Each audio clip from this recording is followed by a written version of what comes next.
السلام عليكم ورحمه الله وبركاته. ازيكم حبايب قلبي، عاملين ايه؟ يا رب تكونوا بخير. اهلا بكم معانا في فيديو جديد على قناتنا، قناه جرب وصفتي. كل سنه وحضراتكم طيبين وبالف خير. هنبدا كده مع بعض النهارده نجهز اول وصفات العيد. كل سنه وحضراتكم طيبين وبالف خير. هنعمل مع بعض النهارده طريقه عمل كحك الدايب الناعم. هنعمل النهارده بقى مش كحك المحلات، هنعمل بقى كحك اجدادنا القدام. هنعمل بطعم وريحه ونكهه زمان. هنعمله بطريقه حلوه جدا هيرجعك سنين كتير لورا. حقيقي الوصفه دي من اجمل واحسن وصفات الكحك اللي ممكن تعمليها. هتحسي كده بطعم كحك زمان وريحه وبركه وخير زمان. سموا الله كده معايا وهنبدا مع بعض الفيديو. يلا بينا نسمي الله ونبدا مع بعض الفيديو. مبدئيا معايا دول 3 كيلو من الدقيق. هضيف عليهم على كل كيلو معلقتين من السمسم متحمص في معلقه كده من السمن البلدي. وهضيف عليهم على كل كيلو معلقتين من السكر. وهضيف كمان معايا اقل من نص معلقه صغيره من الملح. وهضيف معايا كمان على كل كيلو معلقه صغيره من ريحه الكحك. وهضيف كمان باكوين من البيكنج باودر على ال3 كيلو. هسيب لكم مقادير الفيديو او مقادير وصفه الكحك في صندوق الوصف اللي تحت الفيديو جنب العنوان، علشان لو حابه تكون عندك المكونات وتقدري تشتغلي بيها. هبدا اقلب زي ما انتم شايفين كده الدقيق معايا في كل المكونات اللي احنا حطيناها كده مع بعض. وكمان معايا خليت معلقتين من السكر ودوبت فيهم الخميره وحطيتهم معايا في شويه كده من اللبن الحليب على جنب. هنضيف كده معانا على كيلو الدقيق 550 جرام من السمنه. يفضل ان هي تكون سمنه بلدي او سمنه خليط من السمنه البلدي على السمنه النباتي او سمنه على زبده. هبدا ان انا اقدح معايا السمنه. لازم تكون في الكحك ده تكون السمنه معايا سخنه بالشكل اللي انتوا شايفينه وتنزل معايا تغلي كده على الدقيق. هي دي طريقه كحك هي دي الطريقة الأساسية والأصلية لكحك العيد، كحك أجدادنا القدام بطعم بقى ممتاز. يعني أنا مش قادرة أقول لكم على طعم وجمال الكحك. الكحكة دايبة وناعمة وطعمها في منتهى الجمال، والريحة بقى ما أقولكوش عليها. يعني صراحة أنا لما عملت الطريقة دي رجعتني سنين كتير قوي لورا. من زمان قوي ما اكلتش كحك بالطعم والجمال ده. ضفت معايا كمان معلقه كده من ريحه الموز، ازازه من ريحه الموز. وضفت معايا كمان الخميره بعد لما بسيت الكحك معايا. طبعا بتحط الكحك المقدوح ده في حاجه ألمونيا او في ستانلس علشان تقدري ان انت تبسيه. طبعا ما بتحطيش ايدك فيه غير لما بيهدى، لكن انت بتقلبي بالمعلقه كده لحد لما ينعم معاكي خالص وتبسيه كويس. طيب معايا مقدار السوائل اللي بضيفه معايا على كيلو الدقيق ما تضيفيش اكتر من كوبايه لكوبايه وربع من الحليب على الحليب على الميه علشان يطلع معاكي نتيجه الكحك معاكي مظبوطه.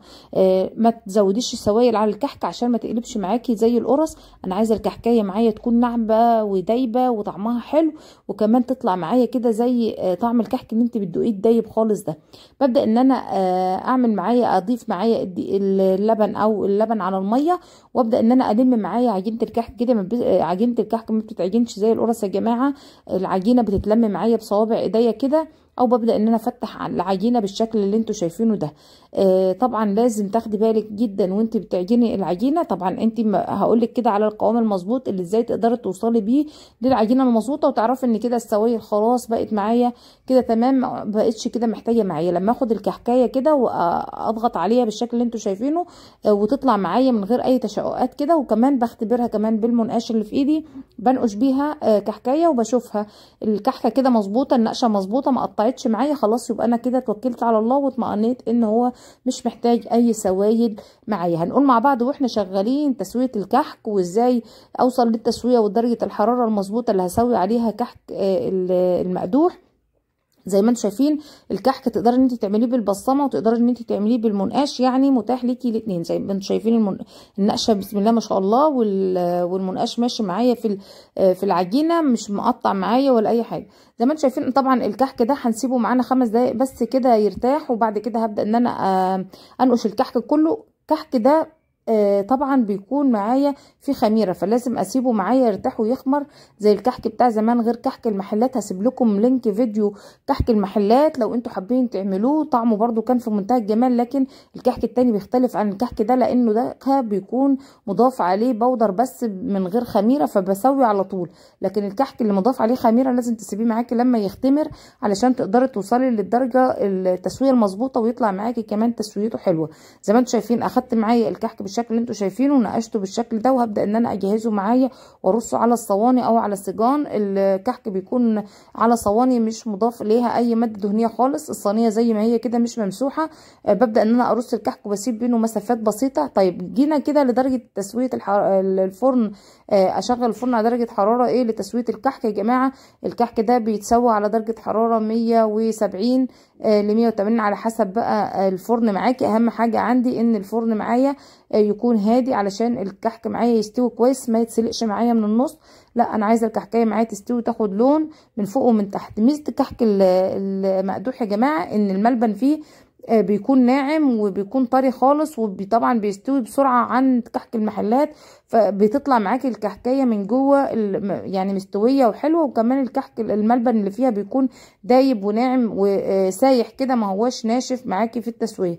زي ما انتم شايفين نقشناها ورصيناها زي ما انتم شايفين كده على الصواني، وبعد كده ببدا ان انا اشتغل فيها في التسويه في الفرن. طبعا يعني انت على حسب ما بتشوف الخميره معاكي.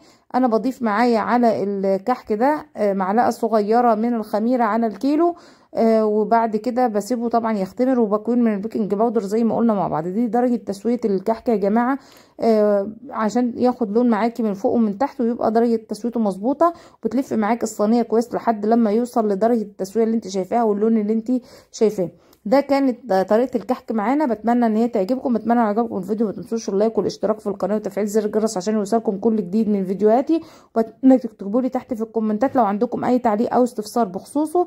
وكمان هسيب لكم لينك فيديوهات الكحك والبسكويت اللي عملته السنه اللي فاتت، ان شاء الله هتعجبكم. وكمان عاملين النهارده السنه دي كمان ان شاء الله نوع من البسكوت الاقتصادي بطريقه حلوه جدا، هنزله لكم ان شاء الله يا اما بعد الفيديو ده يا اما الفيديو اللي بعده هيكون فيه بسكوت تاني برضو طعمه حلو ونتيجته مظبوطه. بتمنى ان انتوا تنتظروا الفيديوهات وان شاء الله كلها تعجبكم. وكل سنه وحضراتكم طيبين وبالف خير. زي ما انتم شايفين بفتح الكحكايه معاكم، الملبن فيها سايح جدا زي ما انتم شايفين، وطعمها في منتهى الجمال. وصفه حلوه، بتمنى ان انتوا تعملوها وان شاء الله تعجبكم. بشكركم والسلام عليكم ورحمه الله وبركاته.